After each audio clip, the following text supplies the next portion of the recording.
दोस्तों, आज हम बात करने जा रहे हैं टाइम्स ऑफ इंडिया के एक लेख की जो रोज अखबार में आता है। और ये आध्यात्मिक लेख होता है। एक आध्यात्मिक गुरुओं द्वारा या बहुत एक्सपर्ट विजडम पीपल्स के द्वारा लिखा जाता है। इसका शीर्षक है getting rid of unless useless stuff is not easy. Useless stuff का मतलब होता है ऐसा मटेरियल जिससे छुटकारा पाना आसान नहीं होता है।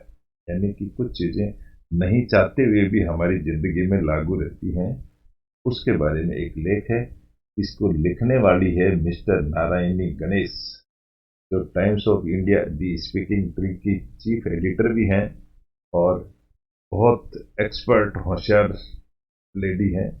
उनका लेख हमें पढ़ने को सुनने को मिलता है और वो अपने जीवन का किस तरह से निष्कर्ष निकाल करके हम लोगों सबके सामने रखती हैं, ये आपको देखने को, पढ़ने को, सुनने को मिलेगा। इस लेख से हमारी लाइफ के अंदर बहुत बदलाव की संभावना है। हम रियलिटी के टच में आते हैं। What is the nature, what is God, what we are, ये चीजें हमें समझ में आती हैं। इसको पढ़ेंगे तो बड़ा आनंद आएगा। मैं आपको पढ़ के सुनाता हूँ। इंग्लिश का लेख है, हिंदी में सुनाता हूँ। आप सभी ट्राई करें तो थोड़ी सी इंग्लिश की भी प्रैक्टिस होती है और इस तरह से हमको अपने ज्ञान का नॉलेज भी होता है। हमारी स्पिरिचुअल जर्नी भी स्टार्ट होती है। दोस्तों, अभी मैं आपको इसको पढ़ के सुनाता हूँ। क्या लिखा है इन्होंने? इन्होंने लिखा है, keep our what bring you Joy. आपके लिए जो चीज खुशी लाती है उसको बनाए रखिए। पिच द रेस्ट, बाकी सबको छोड़ दीजिए। Advice is D clutter expert max corona. एक मिस्टर डी क्लटर का मतलब होता है अव्यवस्था जानने वाले एक मेरी कोबो। वो हमें एडवाइस करते हैं। क्या एडवाइस करते हैं? What possible joy could be broom और a duster bring to me. चाहे हमारी जिंदगी में कुछ भी आए, ब्रूम यानी झाड़ू एंड डस्टर यानी सफाई करने वाला, कुछ भी आ सकता है, but they are necessary part of my life. लेकिन बताते हैं वो भी हमारी जीवन में जरूरी होते हैं। These cleaning aids remind me clean the house. ये हमें बताते हैं कि अपने हाउस को क्लीन रखना चाहिए। Sometimes one has to do as it has to be done. कभी कभी हमें ये करने जरूरी भी होते हैं, करने भी चाहिए। Yet it is good indeed to declutter. ये अच्छे भी होते हैं डीक्लटर यानी अव्यवस्था को व्यवस्थित करने के लिए भी। So one of fine morning, एक दिन एक सुबह सुबह, I began to take stock of all my old collections of video tapes.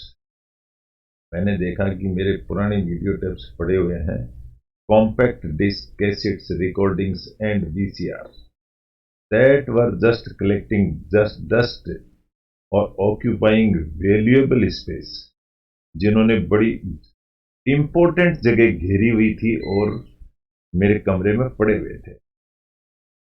Of the went in to garbage bag, वो एक झोले में पड़े हुए थे। To be given away to the कबाड़ी वाला, ये कबाड़ी को देने के लिए रखे थे।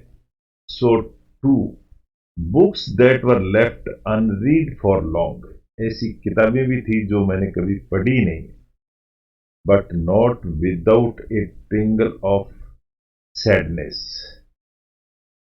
लेकिन लेस मात्र भी मुझे उसका सैडनेस, दुखी नहीं था मैं। Interestingly a recent article in a science magazine spoke of vestigial part in the human body, यानी बेकार के पार्ट जो ह्यूमन की बॉडी में होते हैं, that did not serve a purpose of longer, जो आगे जिंदगी में जरूरी नहीं होते हैं, as we evolve as human beings. जो कि हमारी जिंदगी के डेवलपमेंट में भी काम नहीं आते हैं. The body too has been evolving and reorganizing itself in many of suit our lifestyle changes, and so we have several body parts that are now redundant. बताते हैं कि हमारी बॉडी में भी कई सारे ऐसे पार्ट्स हैं जिनकी हमें जरूरत ही नहीं है, लेकिन फिर भी उनको रखने पड़ते हैं और वो हमारी बॉडी में रहते हैं. आगे ये बताते हैं. द अपेंडिक्स, एक अपेंडिक्स होता है बॉडी के अंदर, उसको निकाल भी दिया जाता है तो बॉडी के ऊपर कोई फर्क नहीं पड़ता है. अपेंडिक्स का ऑपरेशन होता है. Most of us are aware, हम सभी लोग इस बात को जानते हैं. इज रिडेंडेंट, ये बिल्कुल व्यर्थ है. It is originally was meant to help hunter gather womens digest tough plants.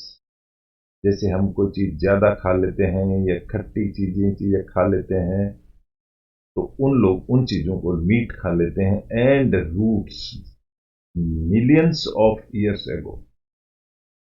तो ये ऐसा देखा गया है कि हम कुछ चीजें खा करके खा लेते हैं तो वो ज्यादा स्टफ हो जाता है. ईयर मसल्स, कान के भी जो मसल्स होते हैं, ऐसा लगता है उनकी जरूरत नहीं है. True, once served a purpose, कभी कभी ये पर्पज लेकिन अपना रोल अदा करते हैं. To move the ears in different decisions, different directions. कान के अंदर भी कभी कभी इसको अलग अलग डायरेक्शंस में मूव करने का मौका मिलता है. As women had to listen to sounds of the forest to protect themselves and to forage for food.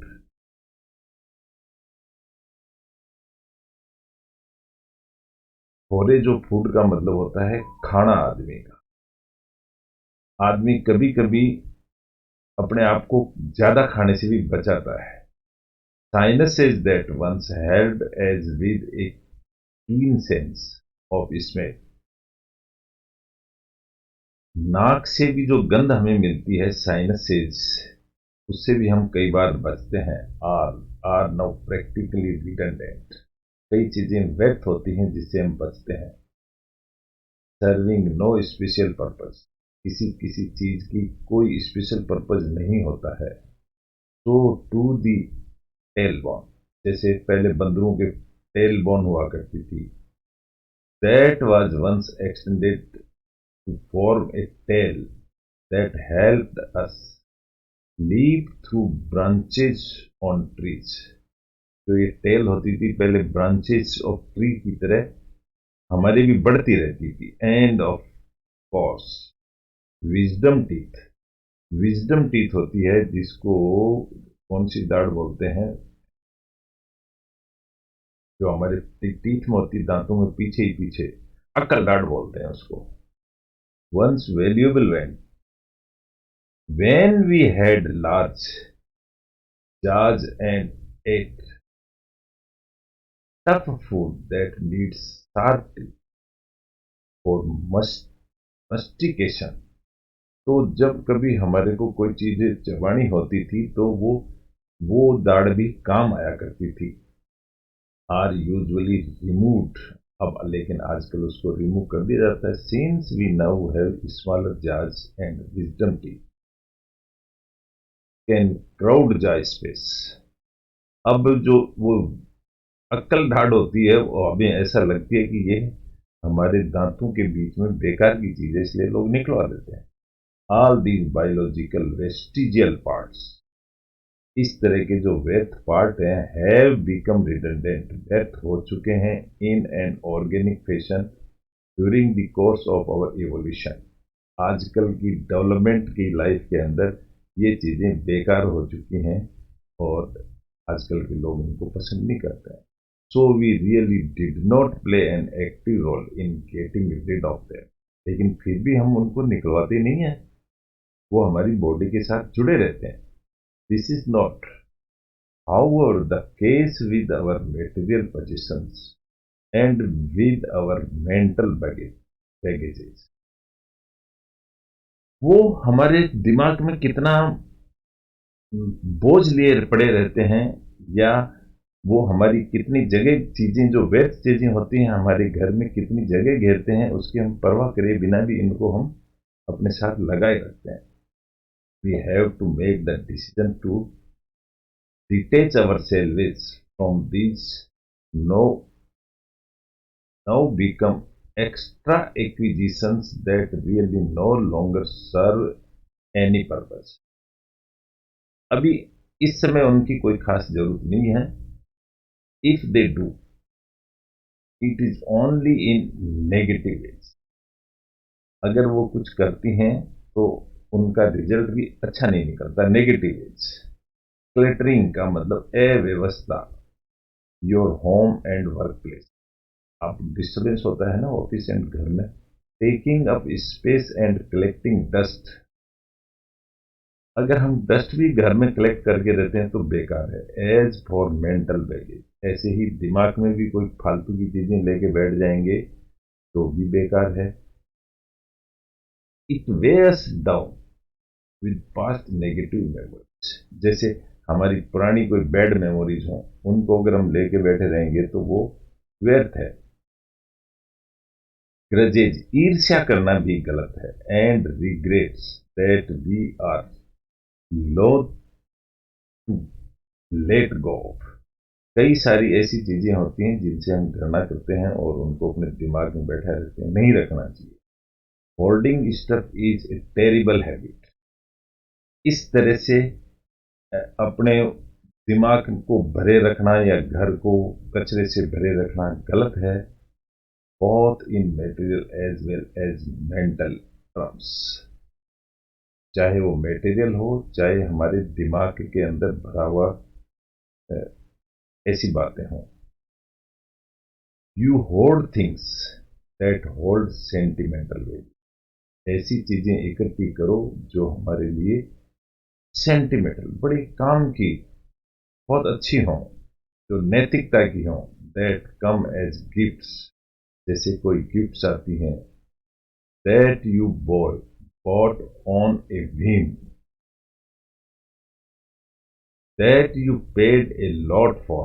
जैसे आपने कुछ के लिए बहुत पेन लिया है, तो उन चीजों को अपने पास रखिए. नेवर डिफॉक, sorry, never mind that you have no use of them now. लेकिन जिन चीजों की जरूरत नहीं है उनको मत रखिए. As for holding memory. जैसे पुरानी यादों को इकट्ठी करके रखना. It is a daunting project to deliberately cleanse your mind of all that mental clutter that impede your ability to function efficiently. आपको एफिशिएंटली वर्क करने में ये चीजें बाधा पैदा करेगी. डिफॉल्ट, इनको हटा, फॉरगेट, भूल जाइए, forget, and start a new as much as possible. जितना हो सके अपने आप को नया और तरोताजा बना के रखिए. If you want more clarity and focus on your life. अगर आप अपनी जिंदगी को बहुत अच्छी तरह से क्लैरिटी रखना चाहते हो और अपनी लाइफ का कोई टारगेट फोकस करना चाहते हो, तो हमें इन व्यर्थ चीजों को हटा देना चाहिए और अपने फोकस की तरफ ध्यान देना चाहिए. Getting read of old stuff is never easy. लेकिन पुरानी बातों को हटा देना इतना आसान भी नहीं है. But you can try. आप कोशिश तो कर ही सकते हैं. इस तरह से ये मिसेज नारायणी गणेश लिखती हैं और हम लोगों को बहुत अच्छा गाइड करती हैं. इन्होंने बहुत लेख लिखे हैं. ये टाइम्स ऑफ इंडिया में रोज एक लेख आता है. तो स्पिरिचुअल लेख है. अपने आप को सुधरने का, प्योर होने का, क्लींज होने का मौका मिलता है. We should go through this लेख के द्वारा हमको पढ़ना चाहिए और इसको अपने आदतों में भी सुधार लाना चाहिए. ये बहुत अच्छी बातें होती है. Thank you very much. आपने सुना इसके लिए थैंक्स ए लॉट.